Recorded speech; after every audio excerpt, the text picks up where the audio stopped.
House اور media پہ میں بات کرتا تھا اور میں کہتا تھا کہ قاضی صاحب آپ اپنے جو طریقہ کار ہے وہ درست کر لیں، ورنہ جس دن آپ کرسی پہ نہیں رہیں گے تو اس وقت آپ جا رہے ہوں گے ملک سے باہر اور کہیں پہ بیٹھ کے کافی اور ڈونٹس ہی کھا رہے ہوں گے. آپ کے نصیب میں ابھی ڈونٹس کھانا ہی ہے. اور وہی بات ہوئی کہ کرسی سے جیسی اترے تو 8 گھنٹے کے اندر اندر انہوں نے بیرون ملک فلائٹ پکڑی اور وہ چلتے گئے.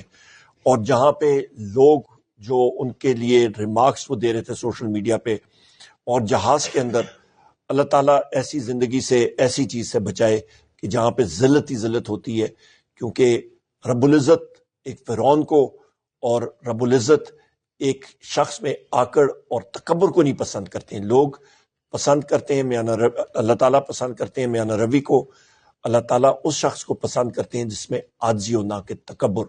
قاضی فائز عیسیٰ صاحب میں تکبر بھی تھا اور انہوں نے لوگوں کے حقوق اور بالخصوص وزیر اعظم عمران خان صاحب اور پی ٹی آئی کے بہت سارے حقوق انہوں نے سلب کیے اور انہوں نے ایک بہت زیادہ نقصان پہنچایا. بات آ گئی مولانا فضل الرحمان صاحب کی.